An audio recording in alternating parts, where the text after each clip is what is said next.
బక్రీద్ పర్వదినాన్ని పురస్కరించుకుని CM Revanth Reddy, BRS chief KCR ముస్లింలకు శుభాకాంక్షలు తెలిపారు. బక్రీద్ త్యాగానికి ప్రతీకని, అచంచలమైన భక్తిని, త్యాగాన్ని ప్రతిబింబిస్తుందని అన్నారు. యూపీఎస్సీ ప్రిలిమ్స్ కు వెళ్తున్న ఓ యువతిని పరీక్ష కేంద్రానికి తరలించిన రాజేంద్రనగర్ ట్రాఫిక్ కానిస్టేబుల్ సురేష్ ను తెలంగాణ సీఎం రేవంత్ రెడ్డి ప్రశంసించారు. వాహనాల నియంత్రణ మాత్రమే తన డ్యూటీ అనుకోకుండా సాటి మనిషికి సాయం చేయడం తన బాధ్యతని భావించిన ట్రాఫిక్ కానిస్టేబుల్ సురేష్ కు సీఎం రేవంత్ అభినందనలు తెలిపారు. ఖమ్మం జిల్లా మధిర నియోజకవర్గం బోనకల్లు మండలంలోని మోటమరి గ్రామంలో 2.26 కోట్ల రూపాయల నిధులతో రోడ్డు పనులకు డిప్యూటీ సీఎం భట్టి విక్రమార్క శంకుస్థాపన చేశారు. నీట్ ప్రవేశ పరీక్ష వ్యవహారంలో కేంద్ర ప్రభుత్వ తీరుపై బీఆర్ఎస్ కార్యనిర్వాహక అధ్యక్షుడు కేటీఆర్ మండిపడ్డారు. లక్షలాది మంది విద్యార్థుల భవిష్యత్తు ప్రమాదంలో పడినా పట్టించుకోవడం లేదని ఆందోళన వ్యక్తం చేశారు. మొత్తం వ్యవహారంలో సమగ్ర విచారణ చేపట్టి బాధ్యులను వెంటనే శిక్షించాలని ఆయన డిమాండ్ చేశారు. మల్కాజ్గిరి అసెంబ్లీ పరిధిలోని సఫిల్గూడ మినీ ట్యాంక్ బండ్ పై BJP MP Eatala Rajender morning walk లో పాల్గొన్నారు. ఈ సందర్భంగా ఆయన మాట్లాడుతూ, నేను ఏ పార్టీ ఎమ్మెల్యే అయినా, ఏ పార్టీ ప్రభుత్వంలో ఉన్నా నాకున్న ఆలోచన ఒకటే, ప్రజల సమస్యల కోసం ఎక్కడికైనా వెళ్తాను, ఎవరి దగ్గరికైనా పోతాను, ఏ దరఖాస్తైనా ఇస్తా అని ఈటెల రాజేందర్ అన్నారు. రిషికొండపై బ్లాకులతో అట్టహాసంగా మాజీ ముఖ్యమంత్రి జగన్మోహన్ రెడ్డి 500 కోట్లకు పైగా ప్రజాధనాన్ని వెచ్చించి జగన్ జల్సా ప్యాలెస్ ను నిర్మించారు. మొత్తం 7 బ్లాకులతో ఈ రాజప్రసాదాన్ని నిర్మించారు. ఇందులో 3 జగన్ ఫ్యామిలీ కోసమే నిర్మించుకున్నారు. పర్యాటక రిసార్ట్స్ పేరిట 4 ఎకరాలకు అనుమతి తీసుకుని ఈ ప్యాలెస్ ను మాత్రం మొత్తం 10 ఎకరాల్లో నిర్మించారు. కుర్చీలు, టేబుళ్ల కోసం 14 కోట్లు, ఇంటీరియర్స్ కోసం 19.5 కోట్లు, కరెంటు, నీరు, డ్రైనేజ్ కోసం 28 కోట్లు, గార్డెన్ కోసం 22 కోట్లు ఖర్చు చేశారు.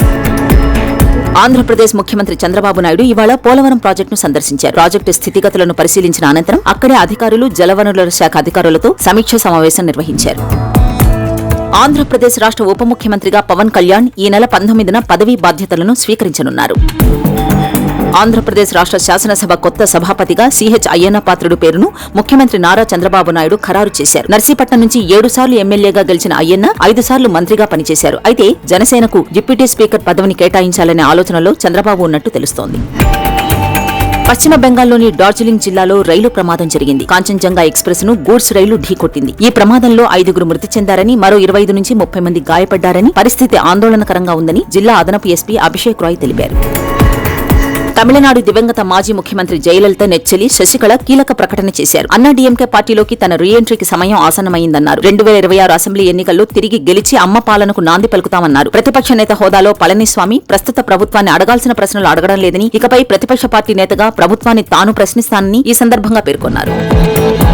జమ్మూ కాశ్మీర్లో మరోసారి కాల్పులు జరిగాయి. ఆరాగం ప్రాంతంలో 2 ఉగ్రవాదులు దాక్కుని ఉన్నట్లు సమాచారం అందడంతో భద్రతా బలగాలు అక్కడికి చేరుకుని కాల్పులు జరిపాయి. ఈ కాల్పుల్లో ఓ గుర్తు తెలియని ఉగ్రవాది మృతి చెందినట్లు పోలీసులు తెలిపారు. ప్రపంచంలో ప్రత్యేకంగా డీప్ సీ మిషన్ కలిగిన 6వ దేశంగా భారత్ అవతరిస్తుందని కేంద్ర మంత్రి జితేంద్ర సింగ్ అన్నారు. సముద్ర ఉత్పత్తులపై ఆధారపడిన ప్రజల ఆర్థిక పరిస్థితిని మరింత మెరుగుపరిచేలా భారత్ స్థిరమైన బ్లూ ఎకానమీపై దృష్టి సారిస్తుందని, కొత్త ప్రభుత్వం 100 రోజుల కార్యాచరణ ప్రణాళికలో భాగంగా డీప్ సీ మిషన్ ను విస్తరించాలని భావిస్తోందని జితేంద్ర సింగ్ తెలిపారు.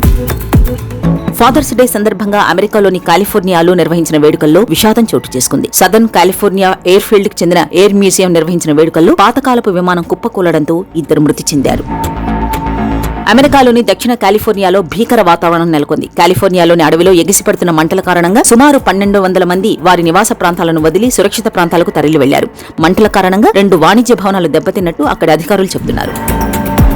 టీమిండియా కొత్త కోచ్ ఎవరన్న ప్రశ్నకు సమాధానం అతి త్వరలో వెల్లడి కానుంది. కొత్త కోచ్గా గౌతమ్ గంభీర్ ఎంపిక కావడం ఖాయమని, ఆయన నియామకానికి సంబంధించి త్వరలోనే అధికారిక ప్రకటన వెలువడనుందని, ఈ నెలాఖరులోగా గంభీర్ పేరును కూడా అధికారికంగా ప్రకటిస్తారని సమాచారం.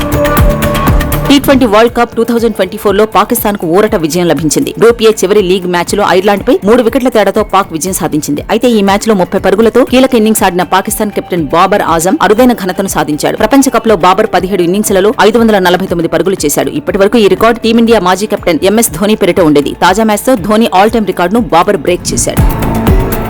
T20 వరల్డ్ కప్ లో గ్రూప్ డి బంగ్లాదేశ్ తమ సూపర్ 8 బెర్త్ను ఖరారు చేసుకుంది. ఈ మెగా టోర్నీలో భాగంగా ఈ రోజు జరిగిన గ్రూప్ డి లీగ్ మ్యాచ్ లో నేపాల్ పై 21 పరుగుల తేడాతో బంగ్లాదేశ్ ఘన విజయం సాధించింది.